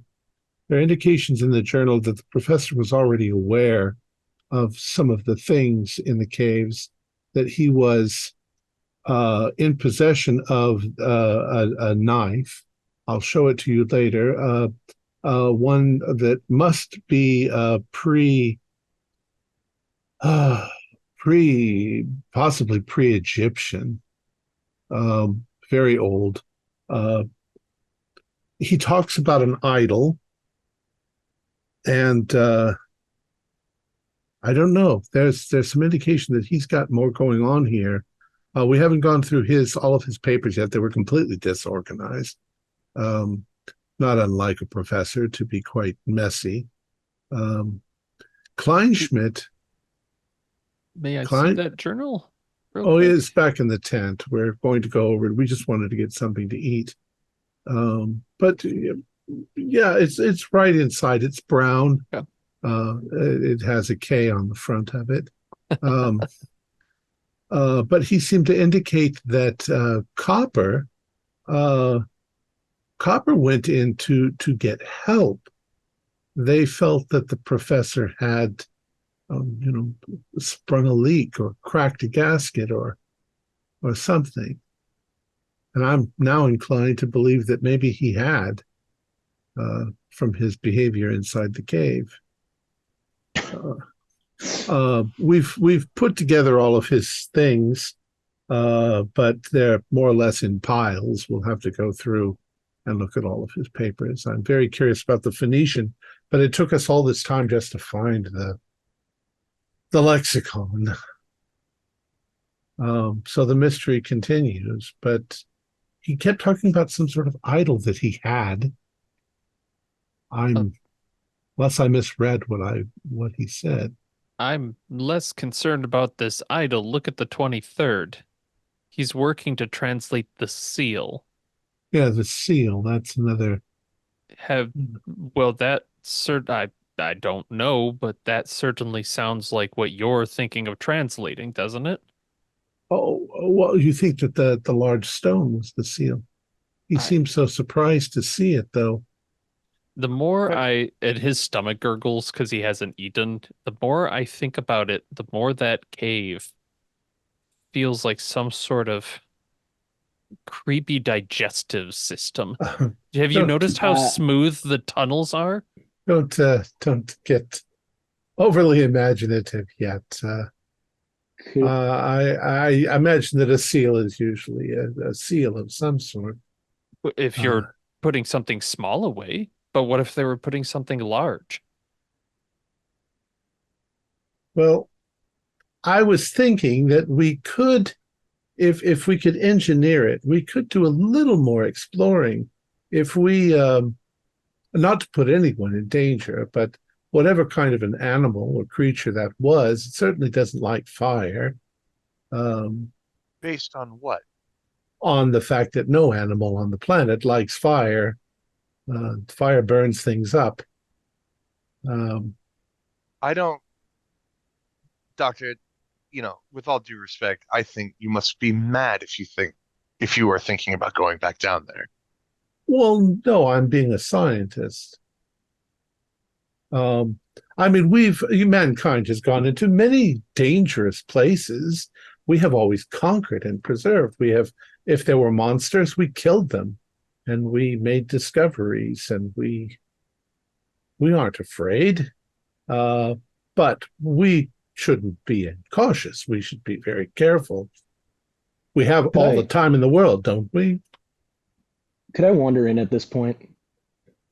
Yeah. I think. I am going to wander in. You're not locked up. You're just watch. No one's paying attention, which we really should be. Yep.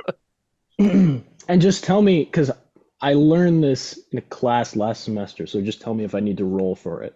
But I was working in the Mayan land, so I'm going to come out and just say, everybody, I need to tell you what I think is going on here. Oh, Leo, you're up. Please sit down. Have some food. There are 12 of us here. The 12 apostles. Christ. You see Spencer in the back, just, oh, God. In the Mayan land, there is a character called the Virgin Guadalupe who is Mary, but is associated with Maya blue, a pigment, and the Wheats, which is the mountain. In the mountains, there are some images where she's even depicted as a mountain. I think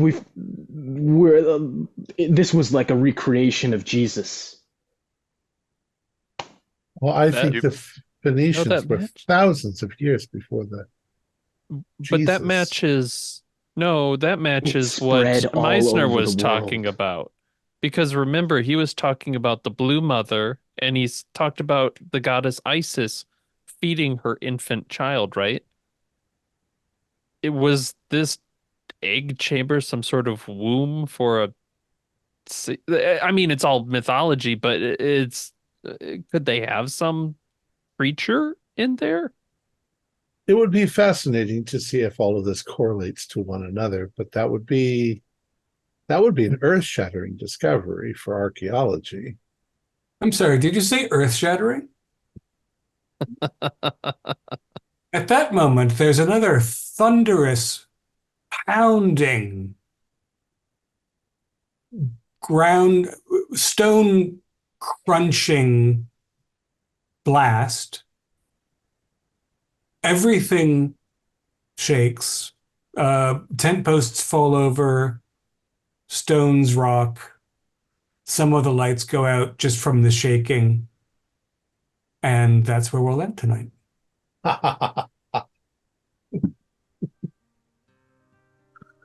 Our players included Max Meltzer, Holly Buteau, Gordon Lewis, Tyler Hudak, Nathan Decker, and myself, with David Gassaway as the keeper of arcane lore. We have a Discord server where you can chat with other members, you can set up private games, and you can learn the finer arts of gameplay and game mastering. We provide audio-only versions of our shows free for you to download from Spotify, Podbean, or iTunes. Support for our show is provided by our patrons who are listed in the closing credits. If you would like to join them, please visit our Patreon page listed in the description, or you can use Super Thanks by hitting the button just below the screen. Like, share, and subscribe to our channel, and punch the bell icon for updates on our latest shows. And leave us some comments. We enjoy reading them and answer any questions you might have. This is Thom Raley, together with all the members of our gaming club, inviting you to journey with us once again into the darkness for another adventure into the universe of H.P. Lovecraft and the Call of Cthulhu role-playing game. Until next time, good luck, good gaming.